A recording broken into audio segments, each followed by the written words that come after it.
Neemias, capítulo de número 8. Eu quero ler só um versículo. Neemias, capítulo 8, eu quero ler somente um versículo. É o versículo de número 10.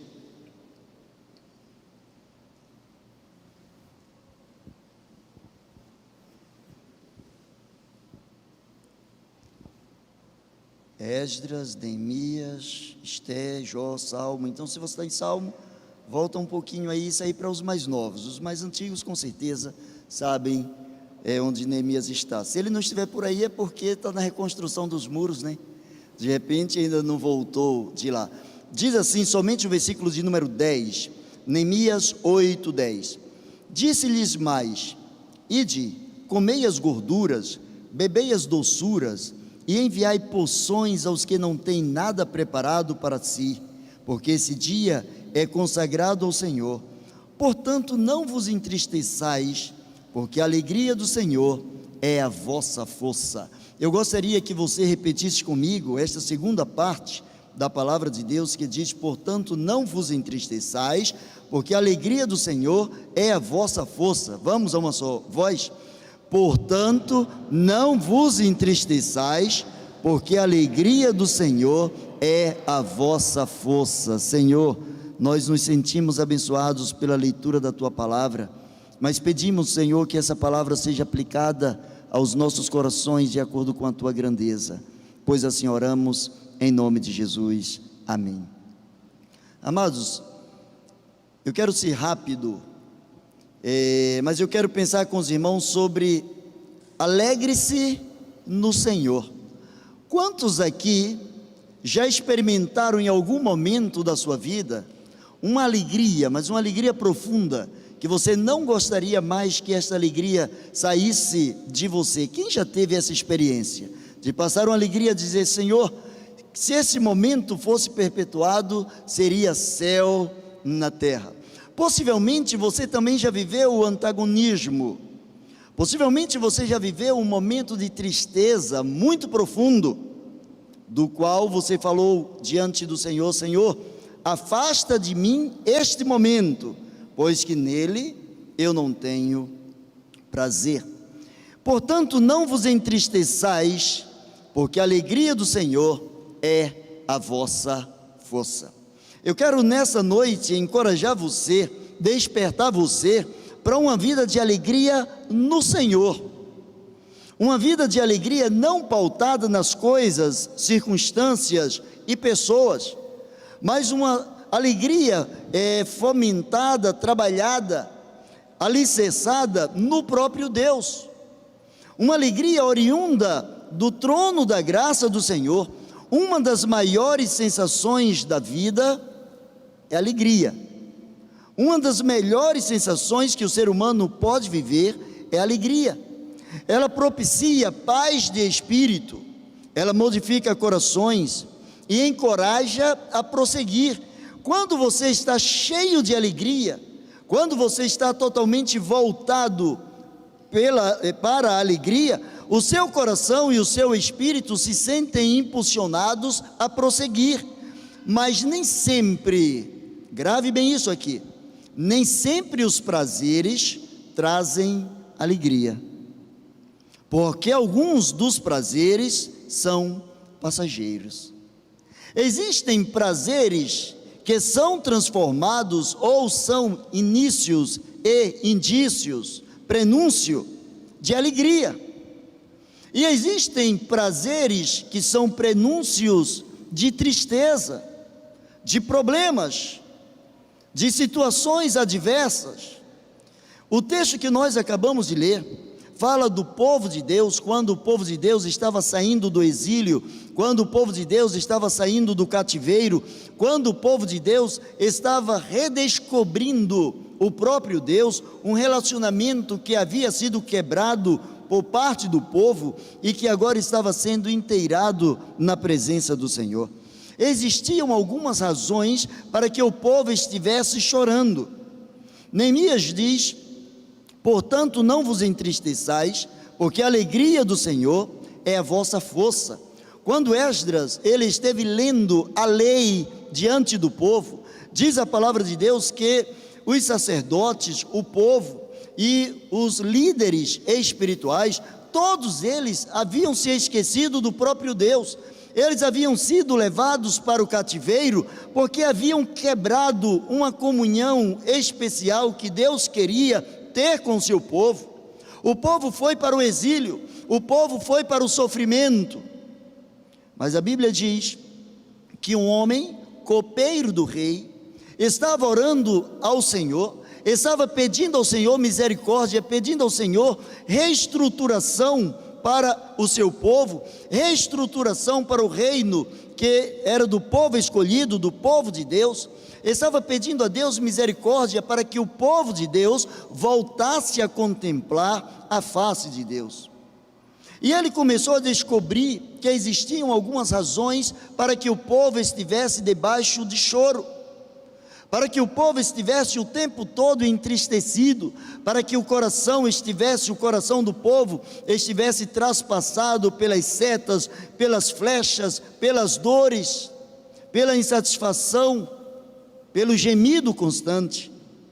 E eles descobriram que a primeira razão do choro era o afastamento para com Deus.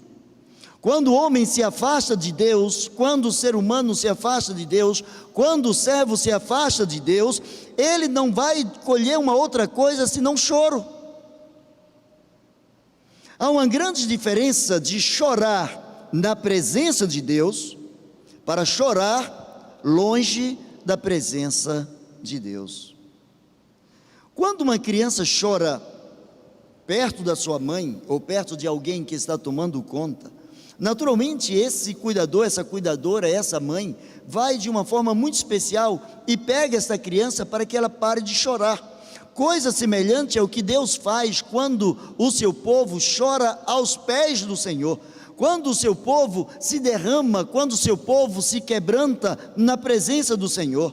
Mas existem choros que são provenientes de uma quebra de relacionamento, de um afastamento do homem para com Deus. E quando o pecado entra, quando o pecado começa a dominar a vida, quando o pecado passa a ser algo principal na vida das pessoas, na vida dos que servem ao próprio Deus, quando o pecado domina essas vidas, o povo não pode viver de uma outra forma senão apenas chorando.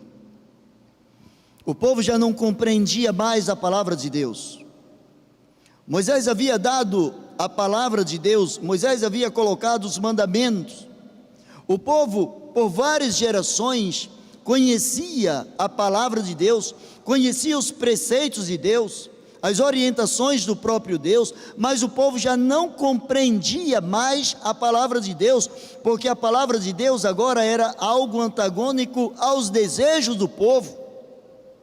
Já não existia mais o desejo no coração dos filhos de Deus em colocar Deus em primeiro lugar na sua vida, em entregar a Deus a alegria de ser o rei, de ser o dono, de ser o orientador da vida do povo que ele mesmo escolheu para si, de um povo que ele tomou com mão poderosa da escravidão do Egito e o libertou e o fez entrar na terra prometida.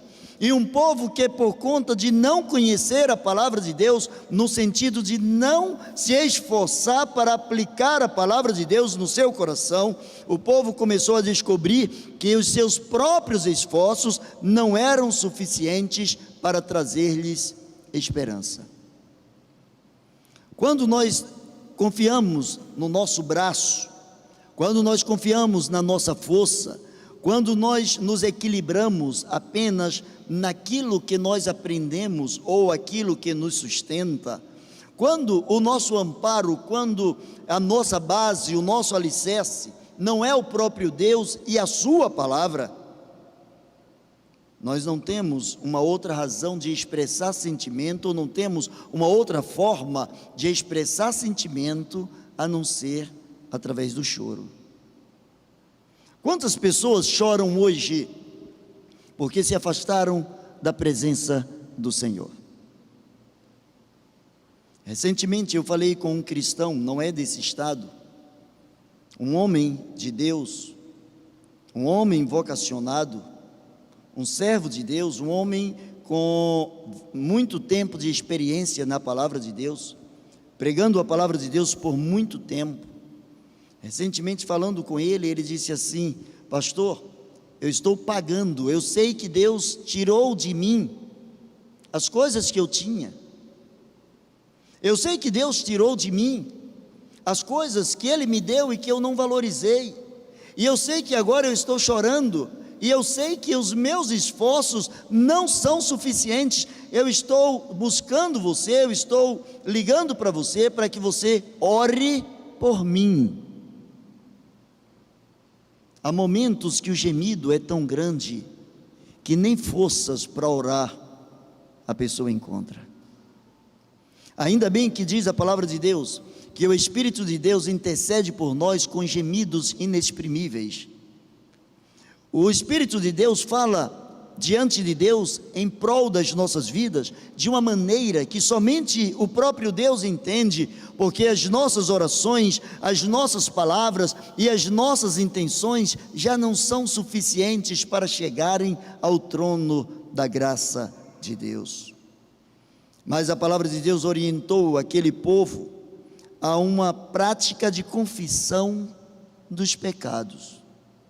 Só existe uma maneira de trazer a alegria de volta, é confessar os pecados.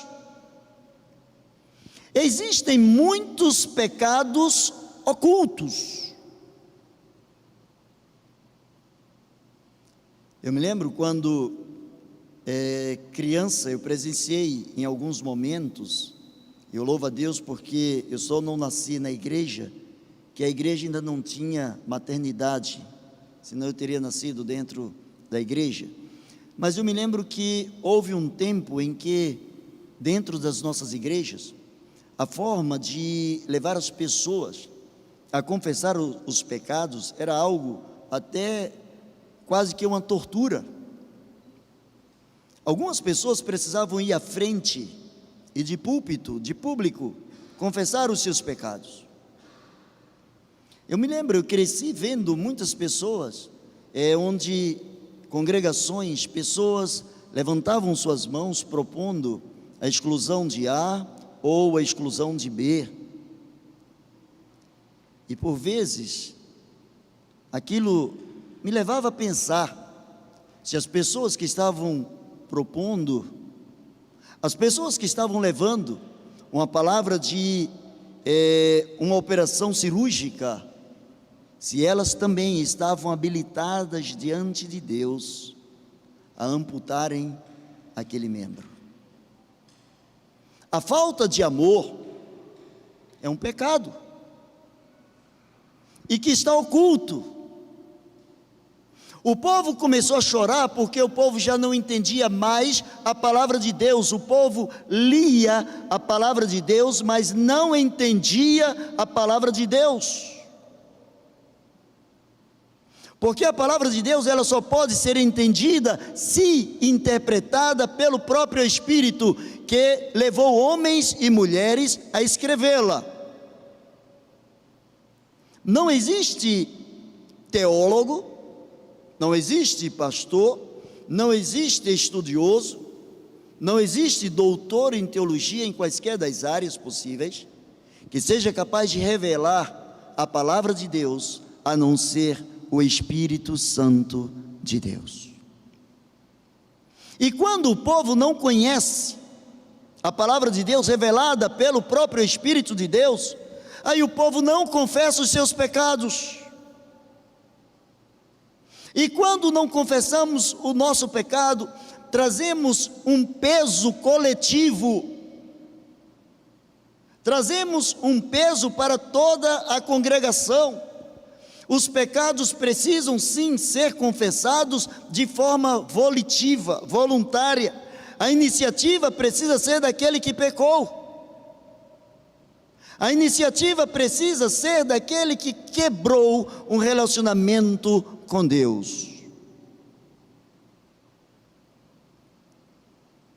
Quando há confissão de pecados, a alegria ela começa a retornar.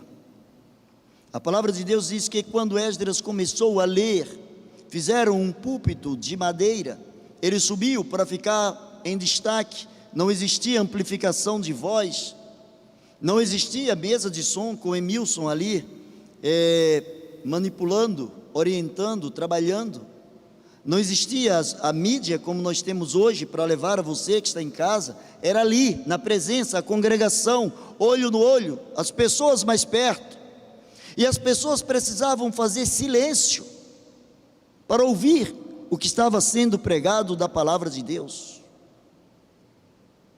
E Deus começa a responder às orações que haviam sido feitas. Deus começa a sentir, por parte de alguns, o desejo de uma reconexão com Deus, o desejo de uma transformação para com Deus, um desejo de se religar, de voltar à raiz da palavra religião, de se religar a Deus, de voltar a fluir, deixar fluir o Espírito de Deus dentro de suas vidas, dando-lhes compreensão dos seus erros, levando-os ao arrependimento, levando-os a uma vida de consagração, de fidelidade ao Senhor. Quando o povo começou a confessar os seus pecados, a compreensão da palavra de Deus trouxe a revelação da própria palavra.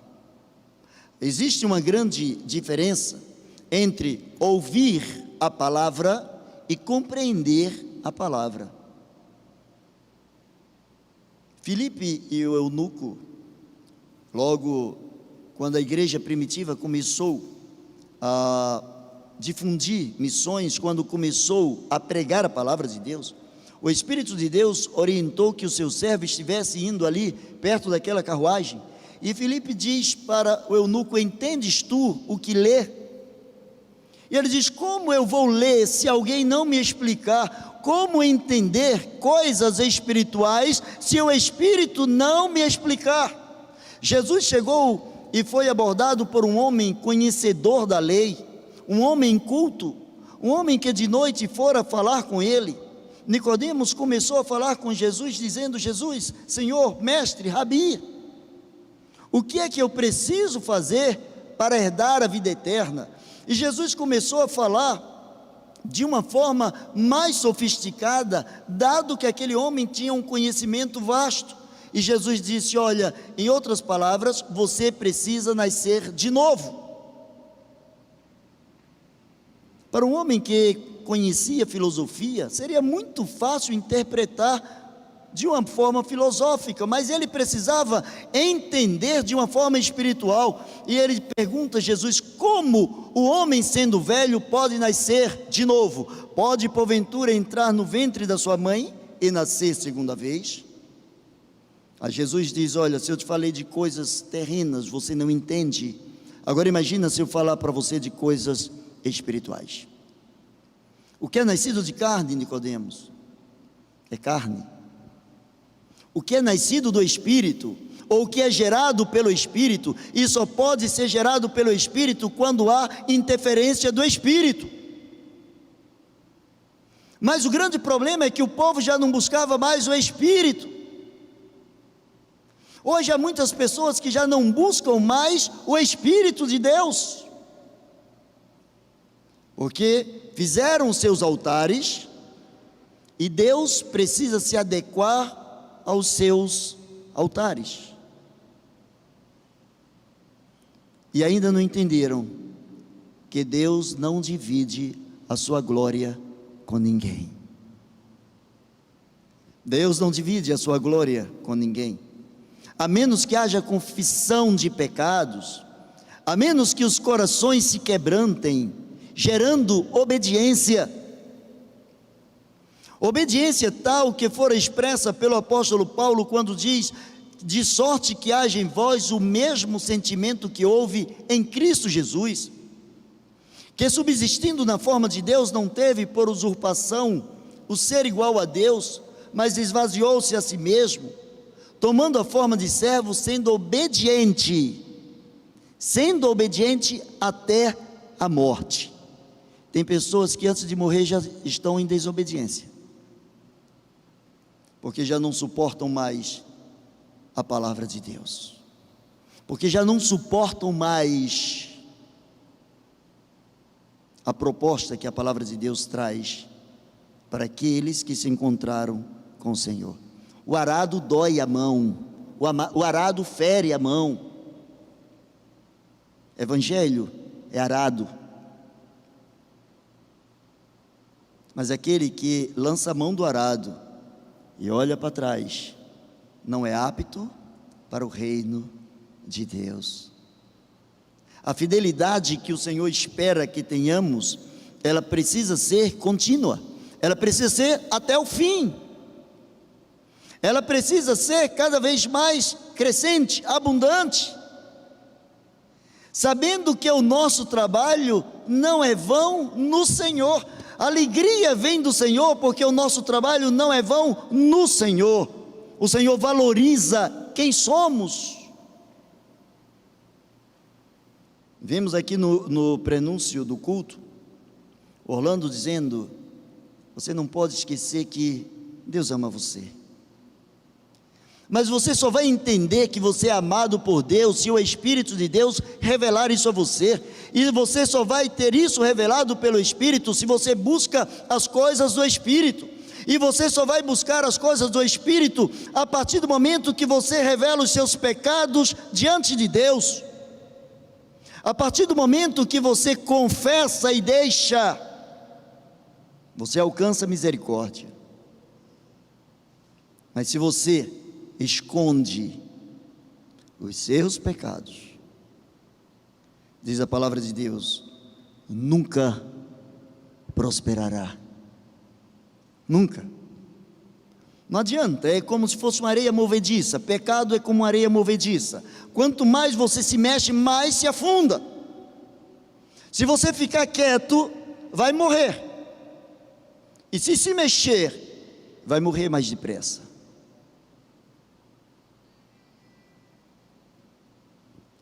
Mas quando há uma confissão, quando há um quebrantamento, quando se tira o peso da repressão, quebra-se a legalidade que é dada ao pecado. O pecado, ele tem força, e por conta dessa força, ele começa a dominar os membros do nosso corpo, ele começa a influenciar o nosso comportamento. É por isso, ou por conta do pecado, que Deus mandou a lei. O povo estava chorando porque o povo já não queria a lei.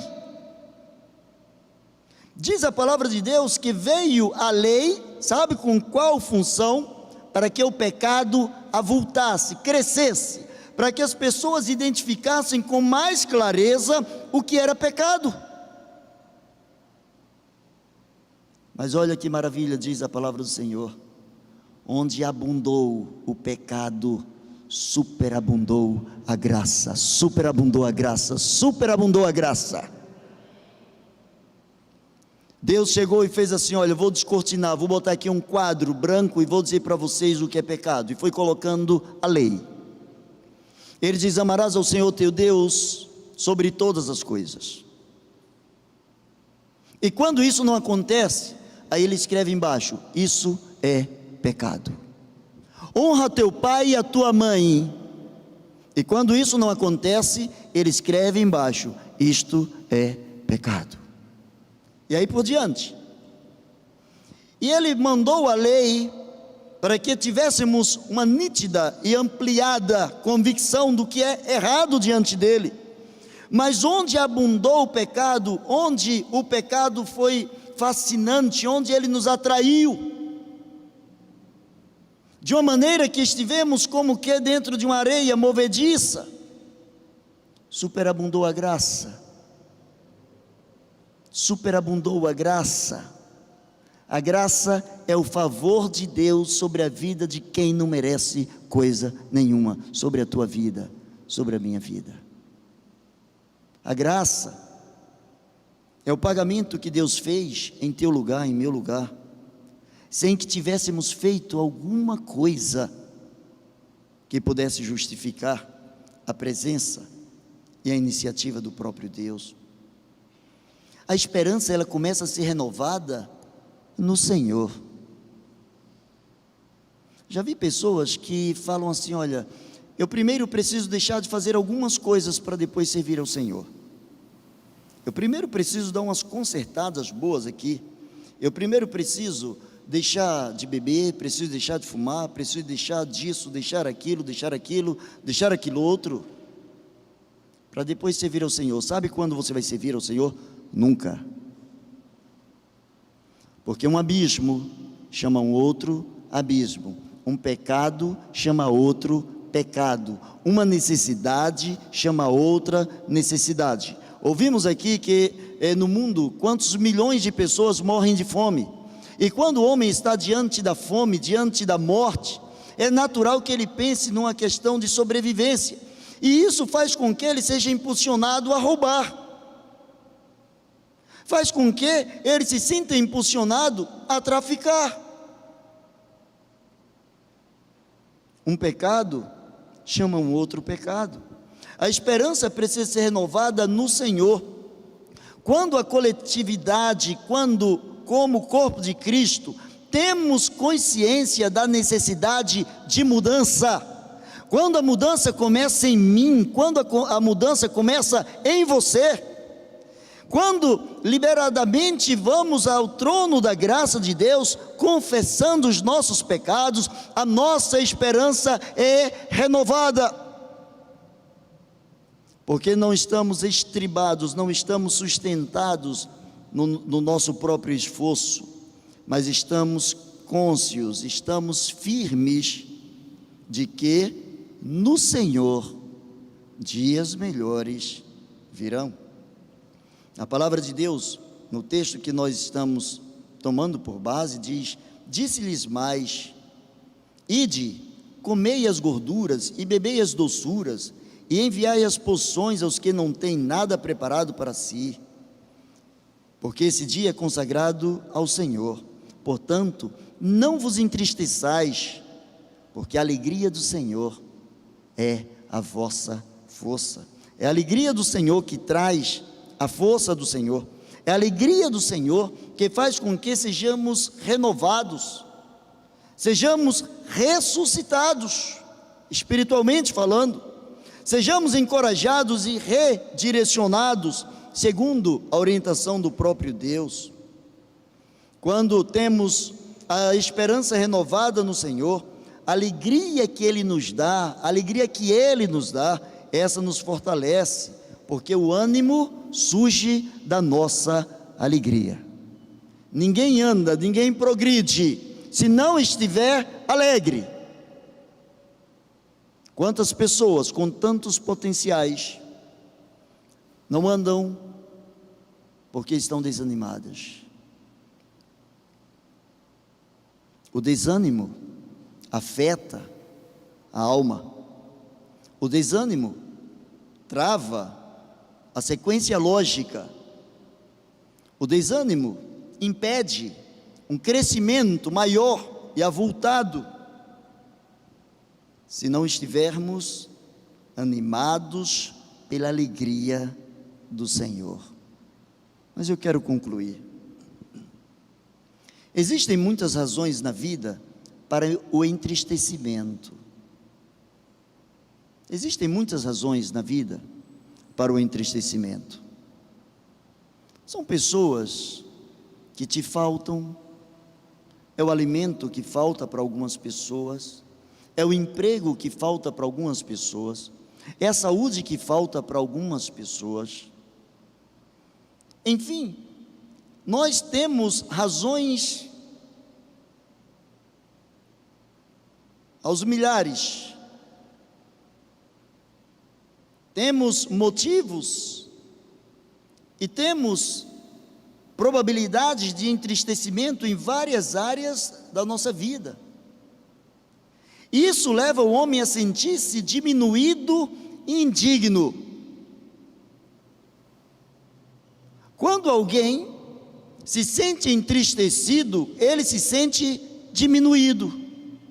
A tristeza é a capacidade emocional que o ser humano tem de tirar de dentro de si a perspectiva da sua potencialidade. Quando ele se entristece, ele deixa de ver quem ele é, o quanto ele produz, a sua influência no meio, porque o seu coração, a sua mente abrigaram a tristeza. Mas apenas a alegria do Senhor é o que pode nos dar força suficiente para continuar em obediência a Deus e a sua palavra. Somente a alegria do Senhor. Mas como buscar essa alegria do Senhor? Onde está essa alegria do Senhor? Numa vida estreita de um relacionamento com Deus, de uma sequência contínua de buscar a face de Deus. O próprio Deus diz: clamem a mim, eu vou responder a vocês, eu vou anunciar a vocês coisas grandes, coisas ocultas, que vocês não sabem.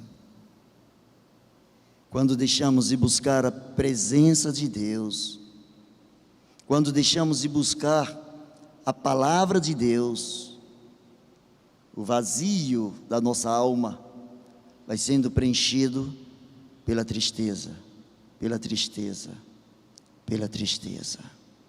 Alegre-se no Senhor, buscando na alegria do Senhor a restauração da tua força.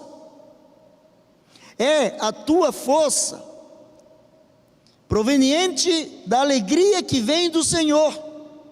Você só tem força se buscar o Senhor. Você só tem força se buscar alegria no Senhor. E você só pode ter alegria com alguém quando você ama esse alguém. Não dá para você ter alegria quando você anda do lado de um inimigo ou de alguém indigesto. Mas quando você anda do lado de alguém que você ama, as alegrias começam a se multiplicar. Concluindo, podem existir várias razões na sua vida para se entristecer, mas existe apenas um caminho para você se alegrar: a alegria do Senhor, a nossa força é. Baixe a sua cabeça e fale com Ele. Fale com esse Deus Todo-Poderoso. Peça a Ele: Senhor, eu quero mais dessa alegria. E Ele vai dizer a você: ande mais comigo. Senhor, eu quero mais dessa alegria. Ele vai dizer: confesse os seus pecados. Senhor, eu quero mais dessa alegria. Esvazie-se mais de si mesmo. Senhor, eu quero mais dessa alegria. E você vai ver as suas forças restauradas, renovadas. Não deixe que a tristeza te afaste do Senhor, mas que essa noite seja uma noite em que aí onde você está, ou aqui, você esteja se reconectando com Deus, fazendo da alegria do Senhor a sua força. Maravilhoso Deus e eterno Pai, no nome de Jesus, para a honra e glória do Teu santo nome, toma em Tuas mãos, Senhor, a vida de cada pessoa que está falando contigo agora. Senhor, a Tua palavra diz que os dias seriam maus. Nós cremos, ó Deus, que o tempo da volta do Teu Filho Jesus Cristo está próximo. Nós cremos, ó Pai, que todas as profecias se cumprirão e têm sido cumpridas. Ó Pai, a Tua palavra diz que se por amor dos escolhidos Tu não tivesses encolhido esses dias, abreviado esses dias, nenhuma alma suportaria. Pai, diante de um mundo que causa sensações de prazer sem alegria, diante de um mundo que nos oferece tanto, sem que possa construir a nossa vida na Tua presença, dá-nos discernimento, dá-nos, ó Deus, noção da Tua palavra, Dá-nos entendimento da Tua palavra, para a honra e glória do Teu santo nome. Pois assim oramos, Pai, e Te agradecemos, no nome de Jesus. Amém e amém. Deus abençoe você.